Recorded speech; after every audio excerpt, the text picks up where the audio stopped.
देखिए, मोदी सरकार दो मामले में पूरी तरह असफल रही है। एक तो अर्थव्यवस्था गिरावट की ओर और तेजी से गिरती चली आ रही है। देश की सबसे बड़ी बेरोजगारी 45 साल की हमारे सामने खड़ी है। दूसरा, उन्होंने एक चुनौती मिली उनको कोरोना महामारी की, उसको उनकी गलत नीतियों के कारण आज भारतवर्ष एक बुरे दौर में पहुंच गया है। उन्होंने लॉकडाउन उस समय किया, लोगों को समय नहीं दिया। 8:30 बजे घोषणा की, 12 बजे से लागू हो गया। मजदूर, किसान, छात्र, आम शहरी अपने घरों में नहीं पहुंच पाए और जिस समय उन्होंने लॉकडाउन की घोषणा की 500, 600, 1000 के नीचे थे। उस समय लोगों को नहीं आने दिया। आज जब 1,60,000, 70,000 क्रॉस कर रहा है, तब लोगों को ला रहा है, तो उनके साथ साथ इन्फेक्शन आएगा। ये उनकी सबसे बड़ी हिमालयन ब्लंडर है। हर मोर्चे पे मोदी सरकार असफल है, यही मैं कह सकता हूँ। सर, आज मुख्यमंत्री योगी आदित्यनाथ ने कई एसोसिएशन के साथ एक MOU साइन किया है कि जो भी लेबर उनके स्टेट में आए हैं उनको वो जॉब दिलवाएंगे, जॉब एम्प्लॉयमेंट की बात करेंगे। देखिए, कितने MOU साइन हुए, कितनी सबमिट हुई, पर रिजल्ट तो कुल मिला के यही मिला कि आज भी उत्तर प्रदेश में उद्योग के नाम पर वृद्धि और प्रदेशों के मुकाबले शून्य पर है। कुछ नहीं मिला हमें।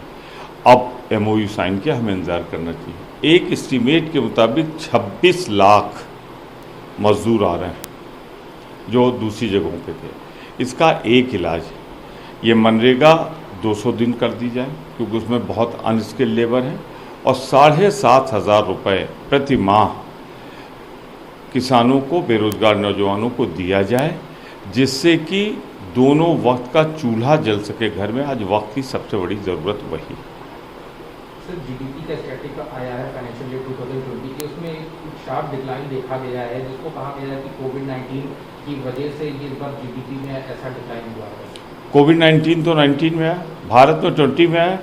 ये गिरावट तो 8 से घटते घटते 7, 6, 5, 4, 3, 2 आज यहाँ पहुँच गई।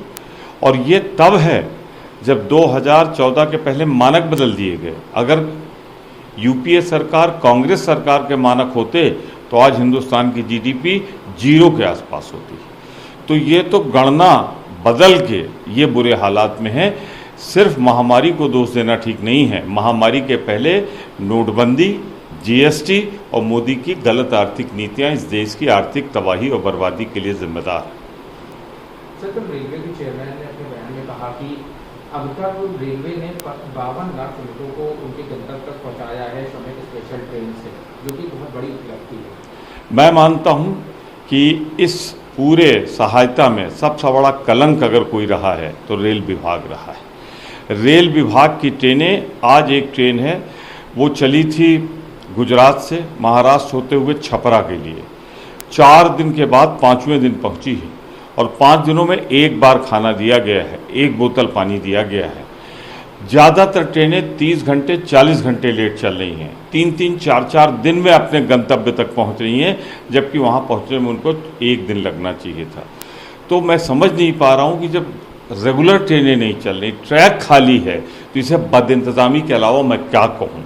आप पहुँच जा रहे हैं किसी प्रदेश में, उसके राज्य के मुख्यमंत्री को आप विश्वास में नहीं ले रहे हैं, पहुँच जा रहे हैं वहाँ पर, पूरे इंतज़ाम नहीं करने दे रहे हैं, मेडिकल चेकअप नहीं करने दे रहे हैं। अगर सबसे ख़राब विभाग कोई रहा इस दौर में तो रेलवे।